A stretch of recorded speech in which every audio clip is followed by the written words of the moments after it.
مجھے جو موضوع دیا گیا ہے وہ بڑا اہم موضوع ہے۔ مساجد کے ائمہ اور خطبہ، ان کے کیا مسائل، ان کی کیا پرابلمز ہیں، ان کی سمسیائیں کیا ہیں، اور پھر ان کا حل کیا ہے۔ اس موضوع پر مجھے گفتگو کرنے کا حکم دیا۔ حضرات، اسلامی معاشرے میں مسجد کا جو مقام ہے وہ کسی سے چھپا نہیں ہے۔ اسلام میں سب سے اہم عبادت نماز ہے، اور نماز کے لیے ہمیں اور آپ کو، اگر ہم صحت مند ہیں تو مسجد میں جانا شرط ہے۔ گویا مسجد یہ مسلمانوں کی یونٹی، ان کی اجتماعیت، ان کے اتحاد کا ایک مرکز ہے۔ اور یہی نہیں، انبیاء کرام کی سیرت کا اگر ہم مطالعہ کریں تو ہم یہ دیکھتے ہیں کہ انبیاء کرام نے اپنی کوششوں اور اپنی جد و جہد کا مرکز مسجد کو بنایا۔ ہمارے آخری نبی، اللہ کے پیارے نبی جناب محمد رسول اللہ صلی اللہ علیہ وسلم، آپ کی بھی دعوتی کوششوں کا مرکز مسجد تھی۔ 5 وقت کی نماز کے لیے اور جمعہ کے خطبے کے لیے استعمال نہیں ہوتی تھی۔ وہ مسجد آپ کی پارلیمنٹ بھی تھی، جہاں آپ اپنے صحابہ کرام کے ساتھ امت کے مسائل پر تبادلہ خیال اور مشورہ کیا کرتے تھے۔ وہ دار القضاء بھی تھی، جہاں طلاق، نکاح اور لعان کے مسائل حل کیے جاتے تھے۔ وہ مسجد قیدیوں کے لیے قید خانہ بھی تھی۔ وہ مسجد ایک درس گاہ بھی تھی، جہاں اصحاب صفہ دین کی تعلیم حاصل کرتے تھے۔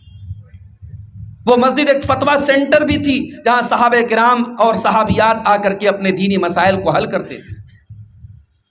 تو الغرض، اللہ کے پیارے نبی کے دور میں، صحابہ کرام کے دور میں اور قرون اولیٰ میں مسجدیں جو تھیں یہ ملٹی پرپس تھیں۔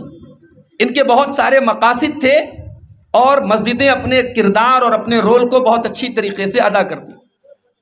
بڑے افسوس کی بات ہے میرے بھائیوں، آج ہمارے یہاں مسجدوں کا کام صرف 5 وقت کی نماز کی ادائیگی اور جمعہ کی نماز کی ادائیگی رہ گیا ہے۔ ہمیں مسجدوں کے اصل کردار کو سمجھنے کی ضرورت ہے۔ مسجد کا جو امام ہوتا ہے اس کا کیا مقام ہے؟ اللہ کے رسول اپنی زندگی میں خود امام تھے۔ آپ کے بعد خلفائے راشدین جو امت کے امیر ہوتے تھے، امت کے سب سے بڑے پوسٹ اور عہدے پر ہوتے تھے، وہ مسجد کے امام ہوتے تھے۔ اس سے یہ اندازہ لگایا جا سکتا ہے کہ مسجد کے امام کی جو پوسٹ ہے یا یہ جو منصب ہے، اس کا کیا مقام ہے سماج میں۔ مسجد کا امام صرف نماز پڑھانے کا کام اس کے ذمہ نہیں ہے، وہ لوگوں کی رہنمائی بھی کرتا ہو، وہ فقہی مسائل میں لوگوں کو مسئلے مسائل بھی بتاتا ہو، پھر وہ اپنے کردار کے اعتبار سے اتنا روشن ہو کہ لوگ اس کی مثال دیتے ہو کہ ہمارا امام ایسا ہے، اس کے قول و عمل میں تضاد نہ ہو، امت کے حالات پر اس کی گہری نظر ہو، دنیا میں کیا چل رہا ہے، سماج میں کیا چل رہا ہے، کون سے فتنے جنم لے رہے، کون سی برائیاں پنپ رہی ہیں۔ ایک مسجد کے امام کو، ایک ممبر کے خطیب کو ان حالات کو جاننے کی بڑی سخت ضرورت ہے میرے بھائی۔ میرا موضوع ہے کہ ان ائمہ اور ان خطبہ کے مسائل کیا ہیں۔ مسائل کی اگر ہم بات کریں تو جو سب سے پہلا مسئلہ ہے وہ ہے فائنینشیل مسئلہ۔ آج ملک کی ایک بڑی تعداد میں مسجدوں کے ائمہ کی تعداد ایسی ہے جن کی مہینے کی تنخواہ ایک معمولی مزدور کو مہینے میں ملنے والی مزدوری اور پیسے سے بھی کم ہے، اور ہم یہ کہہ کر کے اپنے دل کو تسلی دے لیتے ہیں کہ صاحب مولوی کے پیسے میں بڑی برکت ہے، مولوی بیچارہ بڑی کم تنخواہ میں گزارا کر لیتا ہے۔ بھائی، برکت کے لفظ کو بدنام نہ کیجئے۔ 5-6 ہزار کی معمولی سی تنخواہ پر نہ جانے کتنی مسجدوں کے ائمہ آج اپنا کیسے گزارا کر رہے ہیں۔ امت کو اور امت کے سرمایہ داروں کو، امت کے مالداروں کو، امت کے خوشحال لوگوں کو کیا یہ سوچنے کی ضرورت نہیں ہے؟ اپنی شادیوں پر، اپنی پارٹیوں پر، اپنی فضول خرچیوں پر ہم لاکھوں کروڑوں خرچ کر دیتے ہیں، اور امت کے یہ ائمہ، مساجد کے یہ ائمہ جو ہمارے معاشرے کی ریڑھ کی ہڈی ہیں، ان کی تنخواہیں اتنی کم کہ بیچارے اگر ان کے اوپر کوئی بیماری آ جائے، ان کے بچے بیمار ہو جائیں تو ڈھنگ کا علاج کرانے کے لیے ان کے پاس پیسے نہیں، اپنے بچوں کو ڈھنگ کی تعلیم دینے کے لیے ان کے پاس انتظامات نہیں ہیں۔ تو ان کی کم تنخواہیں اور معاشی اعتبار سے ان کی پسماندگی، یہ ائمہ اور خطبہ کا سب سے بڑا مسئلہ ہے میرے بھائیوں. اس کو ہمیں اور آپ کو حل کرنے کی ضرورت ہے. اور یہی وجہ ہے کہ اس وقت ہمارے مدارس سے جو طلبہ فارغ ہو رہے ہیں وہ مسجد کے امام بننا نہیں چاہتے. ہمارے پاس ملک کے طول و عرض سے فون آتے ہیں، مولانا ہماری مسجد کے لیے کوئی ڈھنگ کا امام بتا دو، ڈھنگ کا امام بتا دو، ہم اچھی تنخواہ دینے کو تیار ہیں، مگر باصلاحیت جو فارغین ہیں جن کے پاس اچھا بولنے کی، اچھا لکھنے کی صلاحیت ہے، وہ نہیں آنا چاہتے اس لائن میں. وہ نہیں چاہتے لوگوں کے تانے سننا، وہ نہیں چاہتے لوگوں کے غلام بننا. اس لائن کو اور اس فیلڈ کو آج اتنا مطعون کر دیا گیا کہ آج مسجد کی امامت اور ممبر کی خطابت کو لوگ قبول نہیں کرنا چاہتے. تو یہ سب سے بڑا مسئلہ ہے میرے بھائیوں. ہمیں اپنے ائمہ اور اپنے خطبہ کی معاشی حالت کو سدھارنے کی ضرورت ہے. ہمارے سماج میں ایک میڈیم، جو ایک معیار زندگی، میں یہ نہیں کہتا بہت ہائی فائی، ایک میڈیم جو معیار زندگی ہے، کیا ہماری مسجد کے امام کو اس معیار زندگی کے مطابق بھی زندگی گزارنے کا حق حاصل نہیں؟ جو ہم اوسط چیزیں کھاتے ہیں، اوسط چیزیں پہنتے ہیں، اور ایوریج جو زندگی کا معیار ہے، کیا ہمارے ائمہ کو وہ معیار زندگی اپنانے کا بھی حق حاصل نہیں ہے؟ یہ پہلا مسئلہ ہے جس پر ہمیں غور کرنے کی ضرورت ہے. دوسرا بڑا مسئلہ، اکثر مساجد میں ائمہ کے لیے اور خطبہ کے لیے فیملی کوارٹر کا انتظام نہیں ہے. ہم رہائش کے نام پر ایک چھوٹی سی کوٹری بڑی مشکل سے مہیا کرتے ہیں اپنے مسجد کے امام. مسجد کا امام شادی شدہ ہونے کے باوجود، بال بچے دار ہونے کے باوجود وہ زندہ ہے، مگر اس کی بیوی بیوہ کی زندگی گزارتی ہے. وہ زندہ ہے مگر اس کے بچے یتیم کی زندگی گزارتے ہیں. کیا یہ ظلم نہیں ہے میرے بھائیوں؟ جس طریقے سے آپ اور ہم اپنی فیملی اور اپنے پریوار کے ساتھ رہنے کا حق رکھتے ہیں، کیا ہماری مساجد کے ائمہ اور ہمارے خطبہ، کیا ان کا حق نہیں ہے کہ یہ اپنے پریوار اور اپنی فیملی کے ساتھ رہیں؟ یہ بالکل لازمی طور پر اور وجوبی طور پر جب بھی آپ مسجد قائم کریں، مسجد کے امام کے لیے ایک ایسے کمرے کا آپ انتظام کریں جہاں وہ بآسانی اپنی فیملی کے ساتھ رہ سکے. اور آج الحمدللہ ملک کے بہت سارے علاقوں میں اس مہم پر کام شروع ہو چکا ہے، اور اب جو مساجد بن رہی ہیں اس میں اس چیز کا لحاظ رکھا جا رہا ہے. جہاں یہ چیز نہ ہو وہاں لازمی طور پر اپنے امام کے لیے فیملی کوارٹر کا انتظام کیا جائے. اس کا ایک پہلو اور بھی ہے. ایک شخص اپنی فیملی سے 2-4 دن دور رہے کوئی مسئلہ نہیں ہے. آپ مسجد کے امام کو برسہ برس تک اور مہینوں تک اس کو فیملی سے دور رکھتے ہیں، اپنے گاؤں میں، اپنی مسجد میں، اس کو اپنے بیوی بچوں کے پاس جانے نہیں دیتے. اس چیز کے بڑے خطرناک نتائج مرتب ہوتے ہیں میرے بھائی. وہ امام مسجد بہت سارے فتنوں کا شکار بھی ہوتا ہے اور ہو رہا ہے. ہم بسا اوقات اس طریقے کی خبریں سنتے ہیں کہ فلاں مسجد کے امام نے یہ غیر اخلاقی حرکت کر دی، فلاں مسجد کے امام نے فلاں خاتون کے ساتھ یہ معاملہ کر دیا. ان معاملات کی جڑ میں یہ چیز بھی ہے کہ ہم نے ان ائمہ کو اور ان خطبہ کو ان کی فیملی سے دور رکھا ہے. اور ظاہر ہے ایک انسان کی جو ضروریات ہے، اگر ان کے جائز راستوں کو بند کیا جائے تو حرام راستے آٹومیٹک کھلنے لگتے ہیں. تو یہ تمام فتنے بھی اس چیز سے جنم لے رہے ہیں. ہمیں اپنے ائمہ کے لیے فیملی کوارٹر کا انتظام ہر حال میں کرنا چاہیے. ایک اور مسئلہ ہے، ہم یہ چاہتے ہیں صاحب ہماری مسجد کا امام لیٹسٹ موضوعات پر تقریر کرے، امت کے مسائل پر گہری نظر رکھے، اس کی تقریر بڑی مدلل ہو، اس کا خطبہ حالات کی عکاسی کرتا ہو. تو بھائی صاحب آپ نے اس کو فیسلٹیز کیا دی ہیں؟ اکثر ائمہ کو مطالعے کے لیے جو ضروری کتابیں ہیں وہ کتابیں بھی ان کو پرووائڈ نہیں کی جاتی. ائمہ اور خطبہ کو اگر آپ ایک معیاری خطیب آپ اپنی مسجد میں چاہتے ہیں، آپ یہ چاہتے ہیں آپ کی مسجد کا امام جب تقریر کرے مدلل تقریر کرے، حالات کے مطابق تقریر کرے، تو آپ اس کو کتابیں فراہم کیجیے، اس کو احادیث کی شروحات لا کے دیجیے، اس کو تفسیر کی کتابیں لا کے دیجیے، اس کو مختلف موضوعات پر جو کتابیں وہ طلب کرے وہ کتابیں مہیا کیجیے. اور یہ چیز اس کا تعلق بجٹ سے ہے. مسجد کی کمیٹی جیسے مسجد کے تمام ضروریات کے لیے بجٹ رکھتی ہے اور بجٹ نکالتی ہے، اس چیز کو بھی اپنے بجٹ کا ایک حصہ بنایا جائے اور ایک چھوٹی موٹی سی صحیح ایک لائبریری قائم کی جائے جو امام کے مطالعے کے لیے خاص. اور آج کے دور میں بہت سارے علماء الحمدللہ ٹیکنالوجی کے میدان کے بھی ماہر ہیں. وہ لیپ ٹاپ اور موبائل کے ذریعے بھی لکھنے پڑھنے کا کام بخوبی کرتے ہیں. تو وہ اور آسان کام ہے. ایک ڈھنگ کا لیپ ٹاپ اور ایک اچھا انٹرنیٹ کنیکشن اگر مہیا کر دیا جائے تو ائمہ مساجد کے مطالعے کے لیے اور ان کی تقاریر کی تیاری کے لیے بڑی آسانی ہو سکتی ہے. یہ بھی ایک بڑا اہم مسئلہ ہے جس پر ہمیں توجہ دینے کی ضرورت ہے.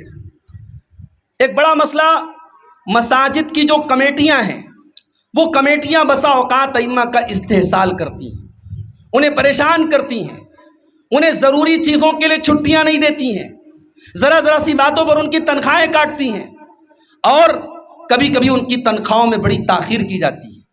جبکہ لوگ یہ جانتے ہیں کہ یہ مساجد کے ائمہ اور خطبہ ایک تو بڑی محدود آمدنی میں یہ زندگی گزار رہے ہیں، اور پھر اسی آمدنی کے اوپر ان کا انحصار ہے. اگر ہم نے وقت پر ان کو تنخواہ نہ دی تو بہت سارے مسائل میں وہ گرفتار ہو سکتے ہیں. اس کے باوجود بہت ساری مساجد کی کمیٹیاں ان ائمہ کا استحصال کرتی ہیں. کہیں کہیں تو اتنی سختی ہے کہ صاحب آپ ہماری مسجد کے امام ہیں تو آپ کہیں پڑھا نہیں سکتے. وہ بیچارہ اگر سوچے کہ ہم سائڈ سے کچھ انکم کر لیں، کچھ اپنے معیار زندگی کو اور بہتر کر لیں، کچھ ہماری آمدنی کے ذرائع بڑھ جائیں، مسجد کی کمیٹی الاؤ نہیں کرتی. ٹیوشن نہیں پڑھا سکتے آپ، کسی مدرسے میں نہیں پڑھا سکتے آپ. معمولی تنخواہ اور سختیاں اتنی کہ شاید کسی گورنمنٹ سرونٹ کے اوپر بھی اتنی سختیاں نہیں ہوتی ہیں.